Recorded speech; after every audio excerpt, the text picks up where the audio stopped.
have all of our corners rounded, the edges have been filed, we're ready to continue preparing our plate.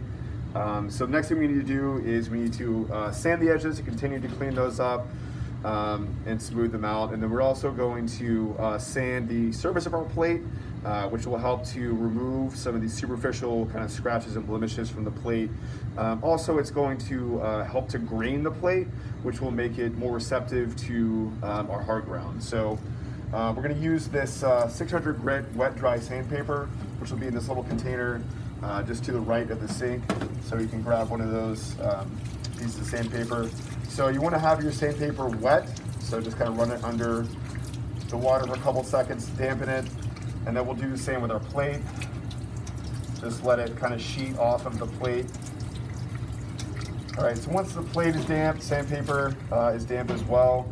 So we're going to start with the edges. We're just going to go back and forth along the edge. Try to be careful not to allow your hand to rock back too much to where you're actually sanding the surface of the plate. We're just trying to get the edge itself. So, but yeah, just go back and forth along your edges to continue to smooth those out.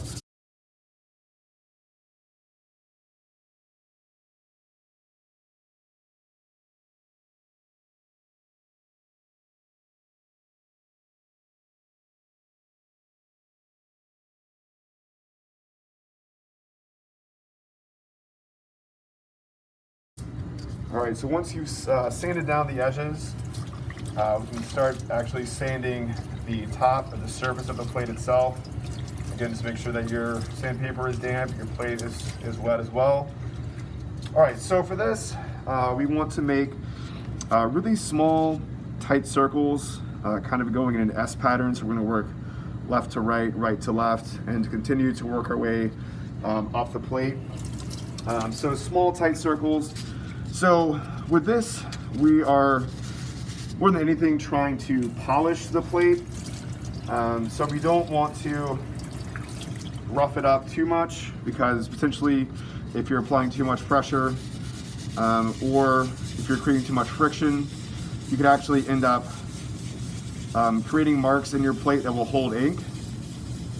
All right, so I'm making, again, really small, tight circles. If you start to feel some resistance, that's a good indication that you need to re-wet your plate and your sandpaper.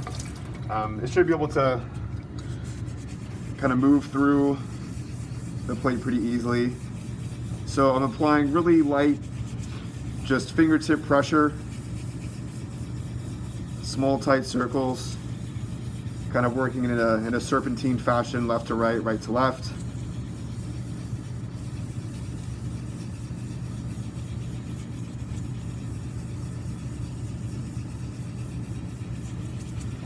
You want to slightly overlap your passes as well, so there's not any little gaps in them.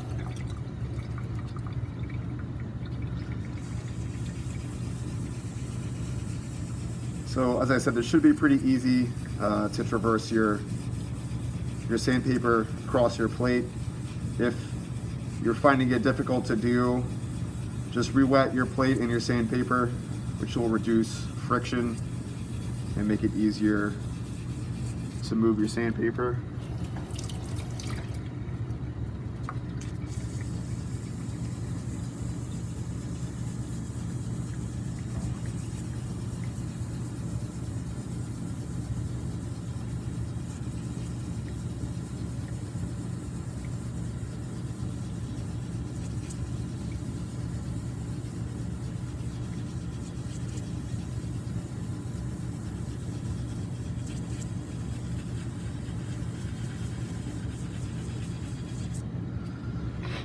Okay, so it should look something like this.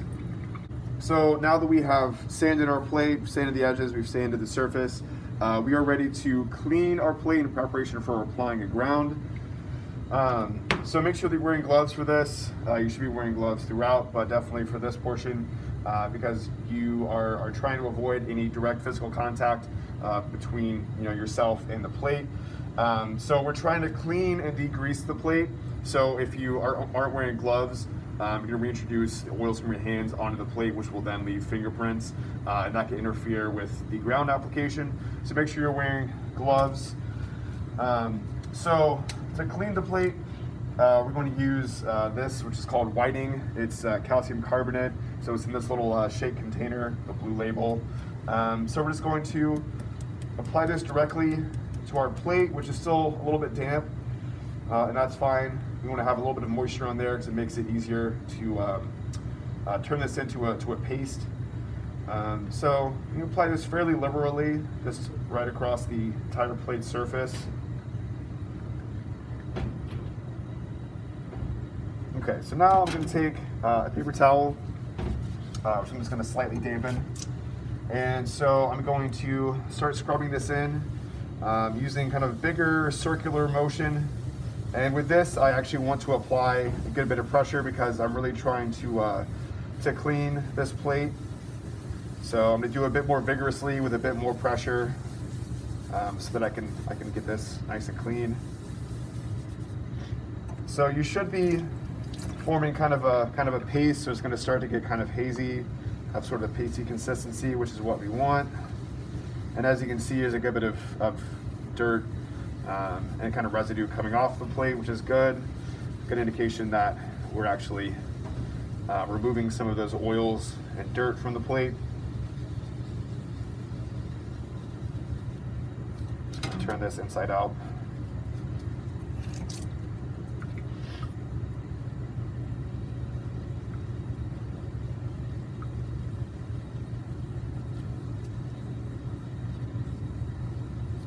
So doing this fairly vigorously, applying a good bit of pressure, as I said, and just make sure you're covering the entire plate surface.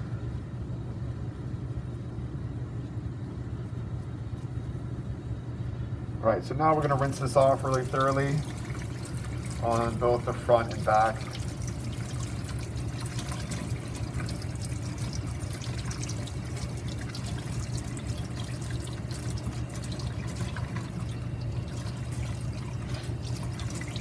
All right, so now we need to dry this off. So I'll get clean paper towel.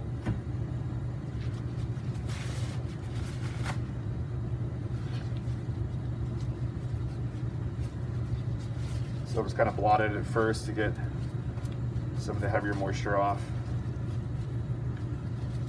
And then just continue to wipe it off and dry it.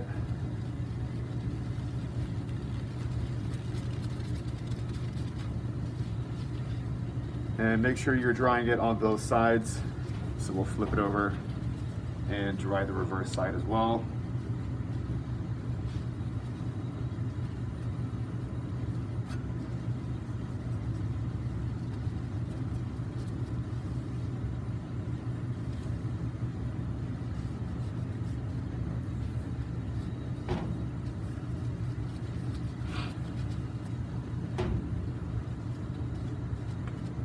So it should be back to a nice kind of shiny copper color. If you do have, after doing initial cleaning, still some really kind of dark discolored areas where there might be some oxidation, or sometimes there's just, a heavier kind of accumulation of dirt and oils on there, you might have to repeat the whiting process. So just essentially follow the same steps we just went through. So apply a secondary coat of whiting. Again, scrub it really vigorously. Make sure it's forming a paste as you do that. Rinse it off thoroughly on both sides, dry it thoroughly. That should get it back to being a nice kind of shiny copper color.